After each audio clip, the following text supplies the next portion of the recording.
ওই রকম মানুষ পেলে হুম তার সাথে জীবনটা কাটাতে চাচ্ছেন, ঠিক না? হুম। কিরকম ছেলে আপনার পছন্দ? চাকরিজীবী, ব্যবসায়ী? প্রিয় দর্শক বন্ধু, আসসালামু আলাইকুম। কেমন আছেন আপনারা? ওয়ালাইকুম আশা করি আসসালাম। আল্লাহর রহমতে ভালো আছেন। যদি চ্যানেলটি ভালো লাগে অবশ্যই চ্যানেলটি সাবস্ক্রাইব করে পাশে থাকবেন। তো প্রতিদিনের মতো আজকে স্মার্ট একটা সুন্দরী আমার চ্যানেলে হাজির করেছি। মিডিয়া কি কারণে আসলে সেটা আপনাদের ক্লিয়ার করে দেবো। আসসালামু আলাইকুম আপু, ওয়ালাইকুম সালাম। ভালো আছেন? হ্যাঁ, আলহামদুলিল্লাহ ভালো আছি। বিয়ে শাদী হয়েছে? হ্যাঁ। স্বামী নাই? স্বামী নেই। স্বামী কি চলে গেছে নাকি হুম। মারা গেছে? চলে গেছে। চলে গেছে। এখন কি বিয়ে শাদী বসবেন? এরকম। ওই রকম মানুষ পেলে হুম তার সাথে জীবনটা কাটাতে চাচ্ছেন, ঠিক না? হুম। কিরকম ছেলে আপনার পছন্দ? চাকরিজীবী, ব্যবসায়ী, প্রবাসী বা বয়স্ক লোক? চাকরিজীবী এরকম ব্যবসায়ী লোক যদি। চাকরিজীবী, ব্যবসায়ী আপনার বেশি পছন্দ, ঠিক না? হুম চাকরিজীবী, ব্যবসায়ী আপনার বেশি পছন্দ। আপনি তো সংসার করেছেন ঢুকে না? হুম সারা রাত স্বামী নিয়ে থাকার মজাই একটা আলাদা। হুম। এখন তার স্বামী নেই।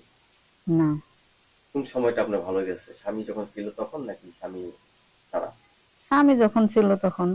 স্বামী যখন ছিল তখন আপনি ভালো ছিলেন। হুম। স্বামী চলে গেছে বললেন না নাকি? হ্যাঁ। চলে গেছে। স্বামী চলে যাওয়ার কারণটা কি? আরেক মেয়ের লোক সম্পর্ক ছিল। আরেক মেয়ের সাথে সম্পর্ক ছিল। আপনি এত সুন্দর একটা স্মার্ট একটা মেয়ে মানুষ, আপনাকে রেখে আরেকজনের সাথে চলে গেল। কিন্তু পুরুষ পোলাপানের স্বভাব ভালো লাগে নাই। ভালো লাগেনি। আপনার মাঝে সবই আছে, তারপরে ভালো লাগেনি। এটা একটা দুঃখজনক ব্যাপার। এখন আপনিও বিয়ে শাদী করতে চান। হুম। সারাসারি হয়েছে তো? হ্যাঁ। ডিভোর্স হয়ে গেছে। ছেলে মেয়ে আছে? একটা মেয়ে আছে। একটা মেয়ে আছে। আপনি এখন কি কাজে জড়িয়ে আছেন? এখন বর্তমান বাসায়। এখন বাসায়। বয়স্ক লোকদের বিয়ে করতে রাজি আছেন আপনি? যাদের বউ মারা গেছে, বউ চলে গেছে, এদের কি? বেশি বয়স্ক। বেশি বয়স্ক হওয়া চলবে না, কারণ আপনি একটা ইয়ং বয়সের মেয়ে। কারণ একটা মানসিক ব্যাপার স্যাপার আছে। তারপরেও আমরা দোয়া করি আপনার জীবনে যাতে সুন্দর ও ফুলে ফুলে ভরে যাক, এটি আমরা দোয়া করি। প্রবাসীর ভাইদের কেমন লাগে যারা বিদেশ থাকে? জি, ওরকম। প্রবাসী ভাইদের ভালো লাগে। হুম। তো প্রবাসী ভাইরা কিন্তু একটা স্বভাব খারাপ, যেটা হলো বউ সারিয়া কিন্তু বিদেশ যায়। তখন কি আপনি সহ্য করতে পারবেন?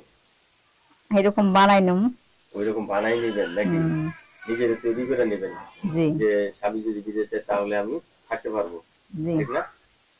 এখন বর্তমানে আপনি মানে বেকার ভাবে বসে আছেন, হাতের রান্না মানে কিরকম? ভালো। ভালো। তরকারিতে এমন একটা জিনিস আছে যে জিনিসটা না দিলে তরকারি মজা লাগে না। লবণ। লবণ। তো হুম। নারীর পাশে সব থেকে সুন্দর মানায় কোন জিনিস? শাড়ি। শাড়ি।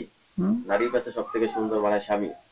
আপনি শাড়ি আপনি শাড়ি পরতে ভালোবাসেন? জি। তাই এর জন্য শাড়ির কথা এসেছে। কোন রং আপনার পছন্দ? সবুজ।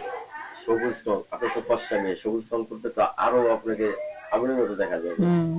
তখন তো নানান ছেলেরা আপনাকে শীষ মারবে। ভাল লাগে? তো দর্শক, আপনার সাথে অনেক কথা বললাম। এই আপনার নাম্বার আমরা দিয়ে দিব। এই আপনার সাথে যোগাযোগ করতে চাইলে কিন্তু আপনি করতে পারবেন। আর আপনি একটু মোটা, সমস্যা নেই। আপু কিন্তু, আর আমাদের মতো ছেলেরা কিন্তু মোটা মেয়েদের কিন্তু একটু বেশি ভালোবাসে, কারণ এরা কিন্তু স্বামীর প্রতি ভক্তি হয়ে থাকে বেশি। আপনার সাথে